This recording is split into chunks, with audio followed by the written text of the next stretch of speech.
नमस्कार। जय हिंद सभी साथियों को प्यार भरा नमस्कार। आप सभी प्रिय साथियों का स्वागत है विजन इंस्टीट्यूट के डिजिटल प्लेटफॉर्म और आपके अपने YouTube channel GK by Ajay sir पर। मैं अजय आपका स्वागत करता हूं। हम जो है इससे पहले एक क्लास लेकर आए थे जिसमें राजस्थान भूगोल के जो हमारा पिछली बार सीईटी का एग्जाम हुआ था और राजस्थान भूगोल के जो जो प्रश्न आए थे उस पर हमने चर्चा की थी। मैंने कहा था मैं 2 क्लास लेके आऊंगा। उस पहली वाली क्लास में तो जो प्रश्न थे सारे वह जो पहले दिन 2 दिन पेपर चले थे इसके पहले दिन जो पेपर हुए थे वो सारे प्रश्न भूगोल के वो मैंने उस क्लास में। आज जो है वो द्वितीय दिन की फर्स्ट और सेकंड शिफ्ट दोनों के प्रश्न जो है वो आपको आज वाली क्लास में मिलेंगे। कल हमने जो प्रश्न किए और आज जो प्रश्न करेंगे आपको इसमें एक काम जो है वो करना है, क्या एनालाइज कि प्रश्न जो पूछे जा रहे हैं वो किस प्रकार से और किस लेवल के प्रश्न जो पूछे जा रहे हैं, कहाँ के आसपास से प्रश्न उठा रहा है कि हमें कौन कौन से टॉपिक है उनके इर्द गिर्द रहना है। तो वो चीज आपको मेन ध्यान में रखनी है, इसीलिए मैंने ये ऑब्जेक्टिव प्रश्न की क्लास जो शुरू की है। आपको मैं बता दूं 21 तारीख से हमारे मेंटरशिप प्रोग्राम की क्लासेस जो है वो भी शुरू होने वाली हैं। तो आप सभी साथियों से मैं आशा और उम्मीद करूंगा कि आप उस क्लासों से जरूर जुड़ना, बहुत फायदा मिलेगा आपको। ठीक है। तो पिछली बार सीईटी के अंदर 2022 के अंदर जो एग्जाम हुआ था उसमें जो प्रश्न आया वो अगले दिन की शिफ्ट में ये भी आया था कि राजस्थान राजस्थान राज्य का कितना भाग मरुस्थलीय क्षेत्र के अंदर है। तो राजस्थान का ये हमने बहुत बार क्लास में पढ़ा है। राजस्थान का 2/3 जो भाग है वो किस क्षेत्र में आता है? मरुस्थलीय क्षेत्र में। यानी 2 लाख प्लस क्षेत्रफल है किसका? पूरे राजस्थान में से मरुस्थल का। अगर आपसे पूछा जाए कि सर राजस्थान का क्षेत्रफल कितना है, तो राजस्थान का क्षेत्रफल याद रखना 3,42,239 वर्ग किलोमीटर। 3,42,239 वर्ग किलोमीटर। और यह चीज अगर भारत के संदर्भ में पूछी जाए, भारत में राजस्थान का जो प्रतिशत देखने को मिलता है वो कितना, तो आप याद रखना 10.41%। यानी कुल भारत के क्षेत्रफल में राजस्थान का प्रतिशत जो है वो कितना है? 10.41। याद रखना। तो इसका जो राइट उत्तर हो जाएगा वो ऑप्शन नंबर ए, यानी ये जो प्रश्न पूछा है वो राजस्थान के भौतिक प्रदेश से। चलिए बात करते हैं प्रश्न नंबर 2 की। जलवायु से प्रश्न जो है वो पूछा है। देखो हम कोपेन को पढ़कर और खुश रहते हैं कि बिल्कुल भाई कोपेन से बाहर थोड़ी सीईटी पूछ सकता है। देखो ये इतनी ज्यादा जो है वो सोच अपने को नहीं रखनी है ना, कि कोपेन से बाहर थोड़ी पूछ सकता है। अरे कोपेन भी पूछ सकता है, टीवार्था भी पूछ सकता है, और थान वेट के बात करें तो इनके ऊपर भी प्रश्न जो पूछ सकता है।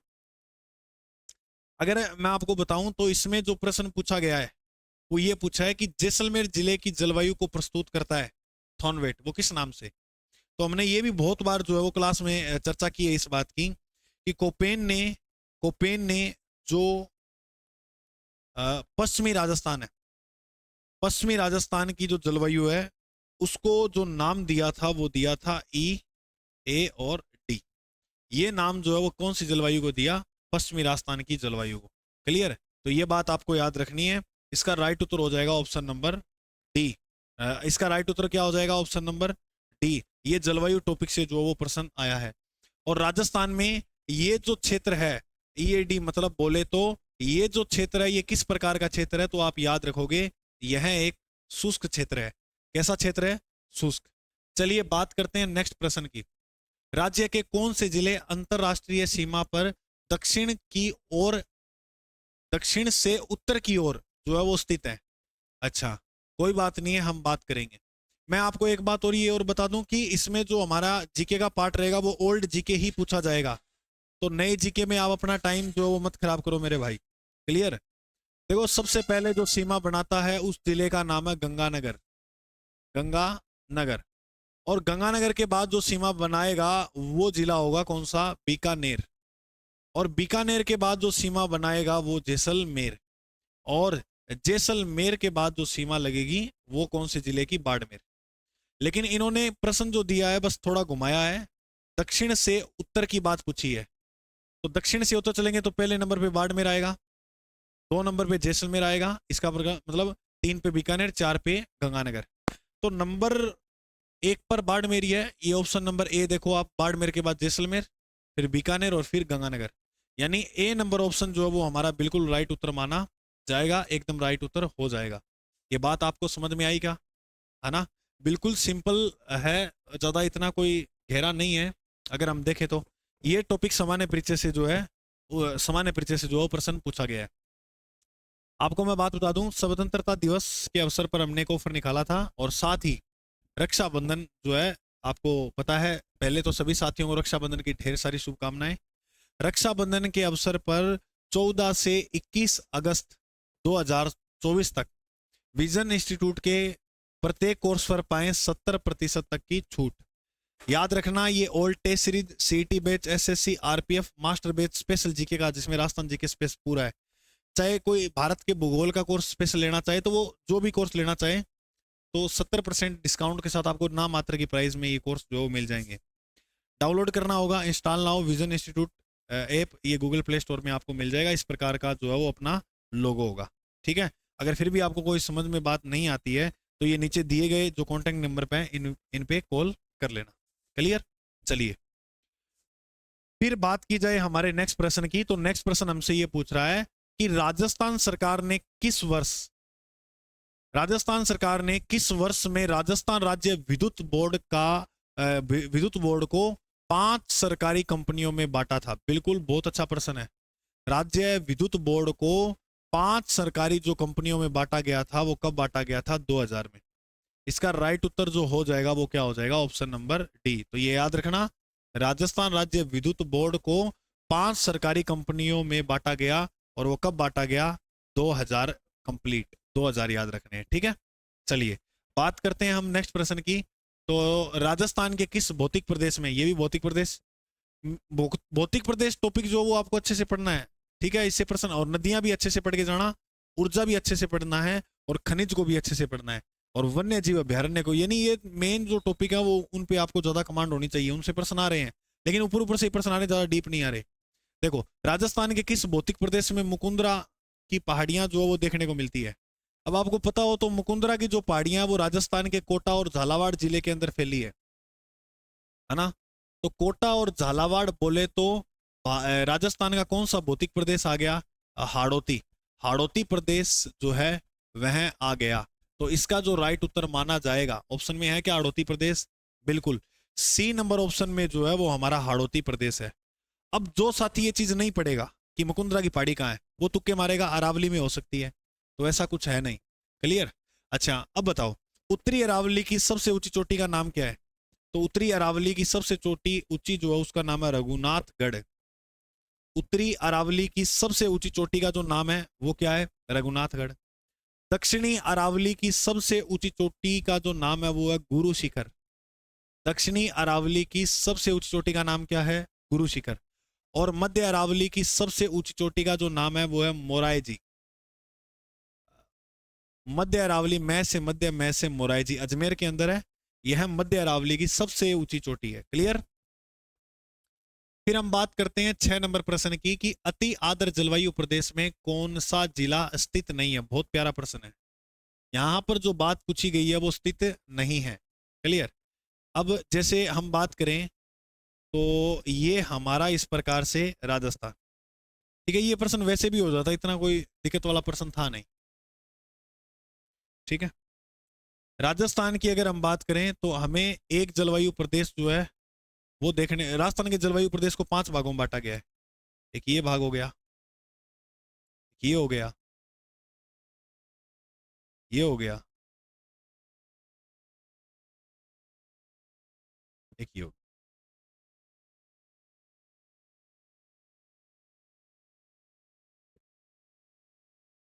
ठीक है, अब देखो, इसमें प्रश्न ये पूछा है कि राजस्थान में अति आर्द्र, तो अति आर्द्र जो जलवायु देखने को मिलेगी वो यहां मिलेगी। अति आर्द्र,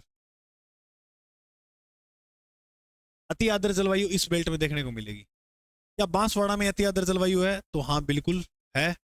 बारा के अंदर अति आर्द्र जलवायु है? तो हाँ बिल्कुल है।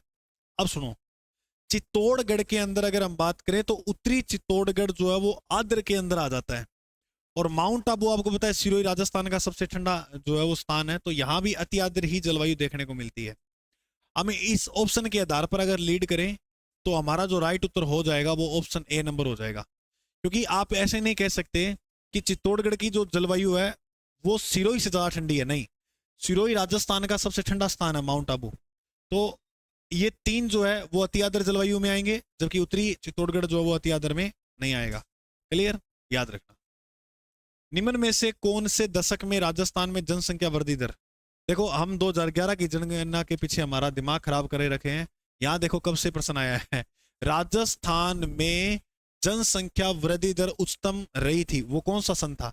लेकिन है ये प्रश्न सिंपल ही, ऊपर ऊपर पढ़ते हैं सामान्य परीक्षा में तो कम कहाँ रही। जैसे जनसंख्या विभाजन वर्ष जो रहा था वो 1911 से 1921 वाला वर्ष था, ये जनसंख्या विभाजन वर्ष था।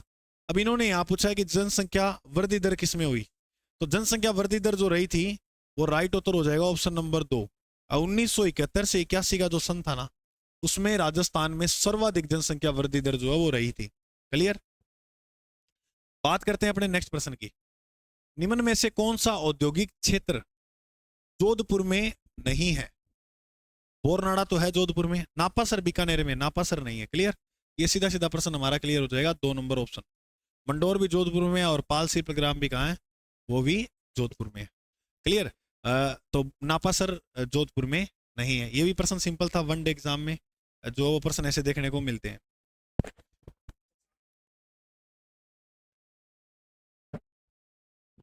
राजस्थान राज्य शुगर मिल जो है, राजस्थान राज्य गंगानगर शुगर मिल जो है वो किस क्षेत्र के अंदर है, सहकारी क्षेत्र की है या सरकारी क्षेत्र की है, या सरकारी और निजी दोनों क्षेत्र की है, या निजी क्षेत्र की है। देखो शुरू में जो इसकी स्थापना हुई थी ना, इसकी स्थापना होती है निजी क्षेत्र के अंदर, लेकिन समय के साथ जो है वो इसको सरकारी क्षेत्र के अंदर लाया गया। लेकिन प्रश्न यहां जो पूछ रहा है वो राजस्थान राज्य गंगानगर शुगर मिल है, अब क्या है ये, तो ये जो मिल है वह सरकारी उपक्रम के अंदर है, सरकारी उपक्रम के अंदर है, ये बात आपको याद रखनी है। क्लियर। चलिए बात करते हैं अपने नेक्स्ट प्रश्न की। राजस्थान का कौन सा जिला अति आर्द्र जलवायु प्रदेश का भाग है। देखो भाई ये जो प्रश्न आपको दिख रहा है अति आर्द्र जलवायु, यानी जलवायु से प्रश्न अच्छे खासे आ रहे हैं। और ये जो मैं दिखाने का मोटिव एक ही है, ये इस प्रकार के प्रश्न आपको कि आपके एग्जाम में किस लेवल से और कहां से प्रश्न उठा रहा है एग्जामिनर, तो आप उन पे थोड़ा जो है वो ध्यान करके चलिएगा। अति आर्द्र मैंने अभी मैप बना के बताया था, अति आर्द्र जो जलवायु आपको देखने को मिलेगी वो कौन से जिले में देखने को मिलेगी, कोटा। कोटा जिले के अंदर जो है वो आपको कौन सी जलवायु देखने को मिलेगी, अति आर्द्र। हाँ भाई रह जाएगा ध्यान में, अरे रह जाओगे ध्यान में। हाँ भाई ऊंट अनुसंधान केंद्र, यानी पशुधन से भी टॉपिक पूछ रहा है, पशुधन से भी जो है वो प्रश्न पूछ रहा है, इस टॉपिक से भी प्रश्न जो है वो पूछ रहा है। देखो अगर प्रश्न ये आता कि ऊंट महोत्सव कहाँ का है, ऊंट महोत्सव, तो हम करते बीकानेर। लेकिन ऊंट अनुसंधान केंद्र की अगर हम बात करें तो यह भी बीकानेर में, जोड़बीड़, और जोड़बीड़ कहाँ है, बीकानेर। तो ऊंट अनुसंधान केंद्र कहाँ है, जोड़बीड़ बीकानेर। इसका राइट उत्तर हो जाएगा ऑप्शन नंबर ए। क्लियर। चलिए क्वेश्चन नंबर नेक्स्ट की अगर हम बात करें तो गोडावन, गोडावन हमारा राज्य पक्षी है भाई, हमारा राज्य पक्षी जो है वो कौन सा है, गोडावन।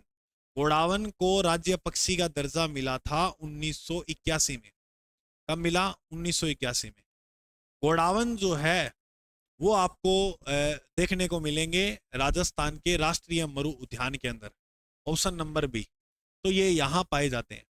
राष्ट्रीय मरु उद्यान की बात करें तो ये राजस्थान का सबसे बड़ा अभ्यारण्य है जो राजस्थान के 2 जिलों में फैला हुआ है।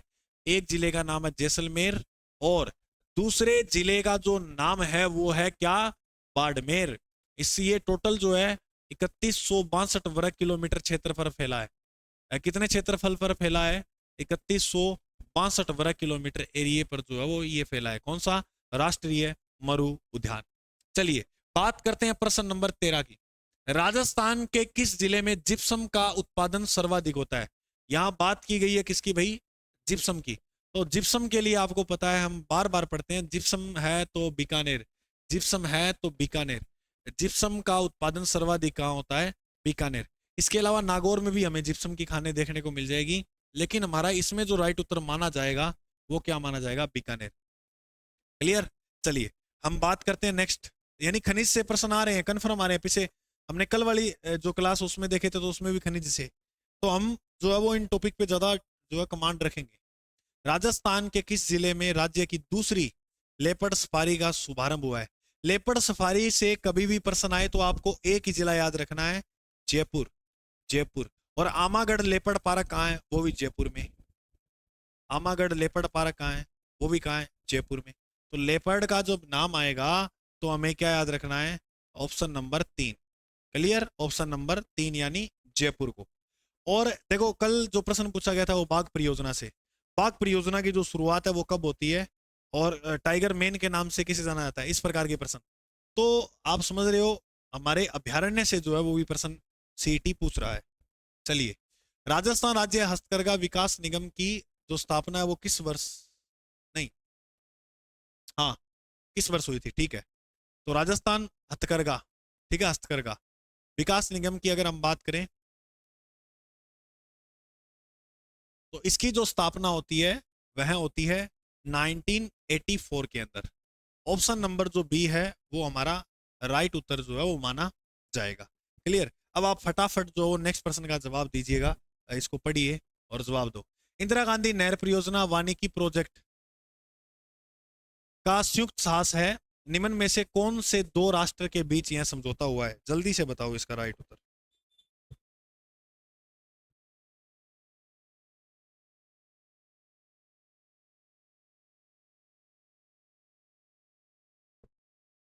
हाँ भाई बताओ जल्दी जल्दी। इंदिरा गांधी नहर परियोजना वानिकी project overseas economics corporation fund. English तो थोड़ा सा ठीक है भाई, इतनी भी है ना। तो बताओ, देखो हमने जो लगभग काम किए ना इस परियोजना को वानिकी प्रोजेक्ट की बात करें तो भारत तो आई है सभी में। दूसरा जो देश आपको याद रखना वो याद रखना है जापान। अरे क्या आपने यही सोचा था ना? सच बताना, यही सोचा था, झूठ तो नहीं बोले। 4 number option, D number option जो है वो इसका राइट उत्तर हो जाएगा। अच्छा, इंदिरा गांधी नहर परियोजना का प्राचीन नाम बताओ क्या था? आईजीएनपी का प्राचीन नाम राजस्थान कनाल प्रोजेक्ट। तो राजस्थान नहर परियोजना इसका जो नाम था पहले था। फिर 2 नवंबर 1984 को जो नाम है वो क्या कर दिया? इंदिरा गांधी नहर परियोजना। क्लियर? चलिए बात करते हैं नेक्स्ट। राष्ट्रीय मरु उद्यान कहाँ है? ये मैंने अभी बात की है। राष्ट्रीय मरु उद्यान 2 जिले में फैला हुआ है, जैसलमेर और बाड़मेर। 2 नंबर ऑप्शन जो है वो राइट हो जाएगा। नहर परियोजनाओं से भी प्रश्न आ रहे हैं, ठीक है, और अभ्यारण्य से तो प्रश्न आ ही रहे हैं। फिर यहां जो प्रश्न पूछा गया है वो कौन से कार्यक्रम अकाल राहत से सीधा संबंध रखते हैं? कार्यक्रम से प्रश्न आ रहा है, जैसे डांग विकास कार्यक्रम हो गया, मरुस्थल विकास कार्यक्रम हो गया, उनसे प्रश्न आ रहा है, थोड़ा वो देख लेना, ठीक है, वो हम पढ़ाएंगे आपको। मरुस्थलीय विकास कार्यक्रम और सूखा संभावीय क्षेत्र कार्यक्रम दोनों, यानी कौन से कार्यक्रम का अकाल राहत से सीधा संबंध है? तो इसी से है, यानी मरुस्थलीय विकास कार्यक्रम हो गया और सूखा संभाव क्षेत्रीय कार्यक्रम हो गया, इन दोनों से ही है संबंधित। मरुस्थलीय विकास कार्यक्रम अकेला नहीं, ना सूखा अकेला नहीं, ये दोनों ही जो है वो सीधा संबंध रखते हैं अकाल राहत के तहत। ठीक है, नरेगा तो आप बताइए इससे संबंधित नहीं है। निम्नलिखित में से किस पादप से रेसे तेल एवं चारा प्राप्त होता है? बोले तो कौन सा वन है जिससे हमें तेल भी मिलता है, रेशा भी मिलता है और चारा भी प्राप्त होता है? जूट, अलसी, कपास और मूंगफली। बताओ। तो याद रखना, अलसी। अलसी से हमें ये जो तीनों चीजें की है उपलब्धता मिल जाती है। क्लियर? तो इसका राइट उत्तर होगा ऑप्शन नंबर 2। तेंदुआ पुनर्वास कार्यक्रम शुरू किया गया जयपुर जंतुआलय में। फिर देखो, तेंदुआ, लेपर्ड, ये नाम आए तो हमें एक ही बात याद रखनी है और वो है जयपुर। क्या याद रखोगे? बोलो, जयपुर।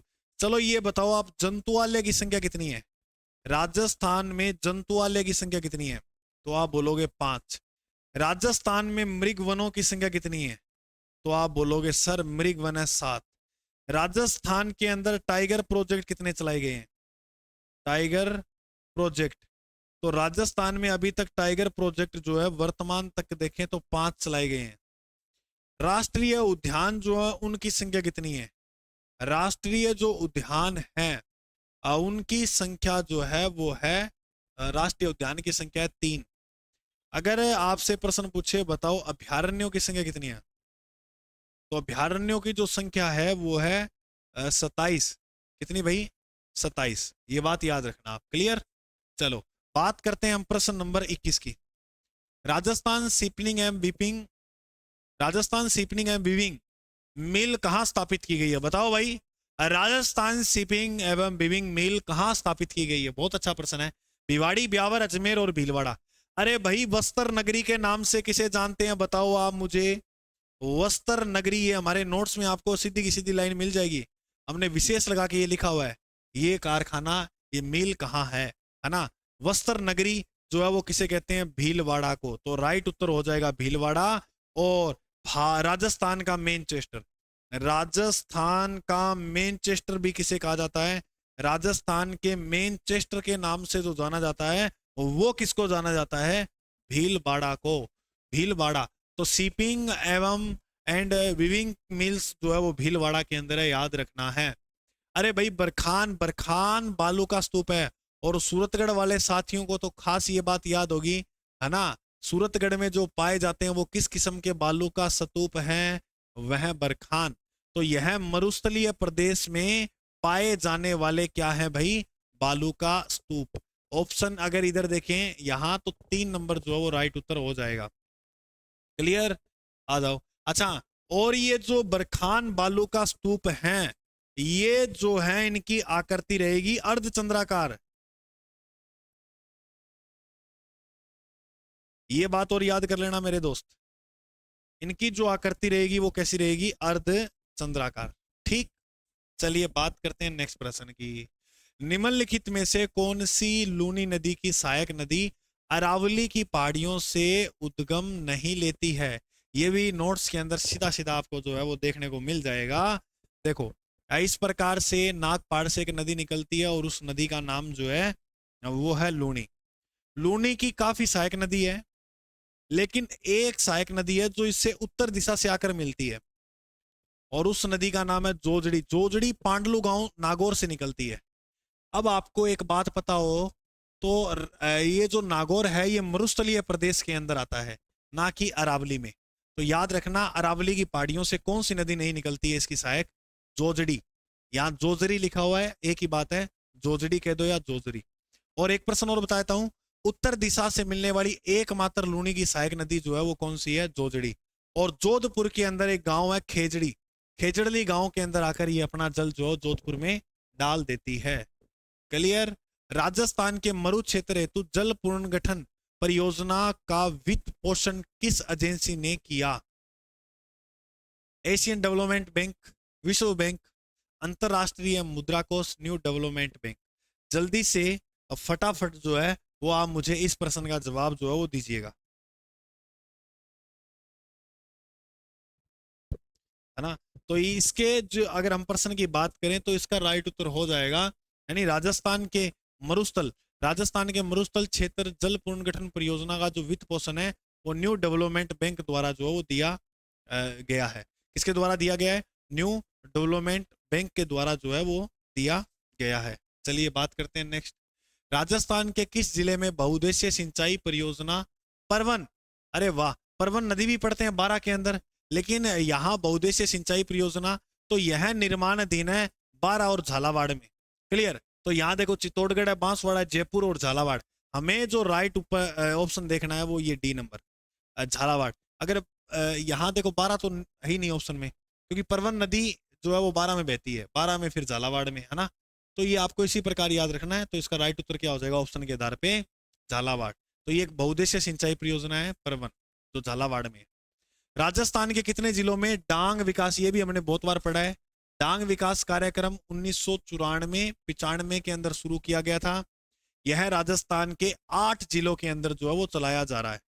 डांग विकास कार्यक्रम राजस्थान के कितने जिलों में, 8 जिलों में। ये बात आपको याद रखनी है मेरे भाई, ठीक है। हाँ, चलिए बात करते हैं अपने नेक्स्ट। बाड़मेर जिले में अच्छी किस्म के लिग्नाइट के निक्षेप कहाँ देखने को मिलते हैं। लिग्नाइट कोयले की बात करें, ये लिग्नाइट क्या है, कोयला। अच्छी किस्म की बात करें तो वो कहाँ देखने को मिलते हैं, कपूरडी के अंदर। कहाँ देखने को मिलती है, कपूरडी। कपूरडी कहाँ है सर, ये खान है बाड़मेर के अंदर। कपूरडी खान जो है वो आपको कहाँ देखने को मिलेगी, बाड़मेर के अंदर। और मेरे दोस्त, मेरे भाई, मेरी बात सुन लो, हमारे पास इतना सीरियस हो जाओ, टाइम बहुत कम है, मैं आपको रियली बता रहा हूँ, इतना सीरियस हो जाओ। अब आप जो बात बूत इधर उधर कर रहे हो उन सारों को स्टॉप कर कर एक बार 1 महीने जो वो सीईटी पर अच्छी तरह से फोकस कर लो। सीईटी के अंदर अगर हमने जो है अपना नाम हासिल कर लिया, नाम जो है वो शामिल कर लिया सीईटी में, तो इसके अंदर काफी भर्तियां हैं, याद रखना। आपको अगर आप सीईटी में सफल नहीं हुए तो बहुत छोड़ के जा सकते हैं, है ना, और लेकिन तुम किसी को नहीं छोड़ सकते। तो ऐसे तो कह सकते हो कि भाई कोई बात नहीं है, मेरे को एक बार सीईटी करना है, सीईटी जैसे ही मेरा क्लियर होता है उसके बाद आप कहोगे वैसे हम बात कर लेंगे, है या नहीं है? तो वो बात है। फिर बाद में ये कहते फिरोगे कि मैंने तेरे लिए रे जग छोड़ा तू मुझको छोड़ चली। तो सीईटी पास नहीं होगा तो छोड़ के तो श्योर है जाएंगे ही, है ना। चलो अब बात करते हैं नेक्स्ट प्रश्न की, पेट्रोजोन।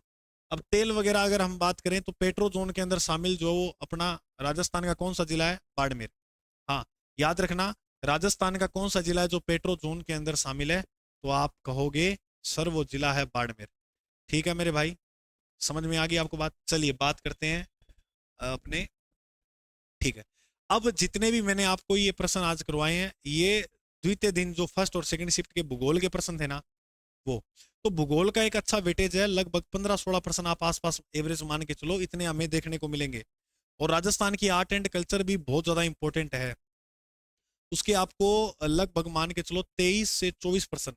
इसका मतलब ये है, मान लो हमें 15% इसके देखने को मिल रहे हैं, अब 1% 2 नंबर का है, तो 30 मार्क्स जो हैं वो हमारे इंक्रीज हो सकते हैं।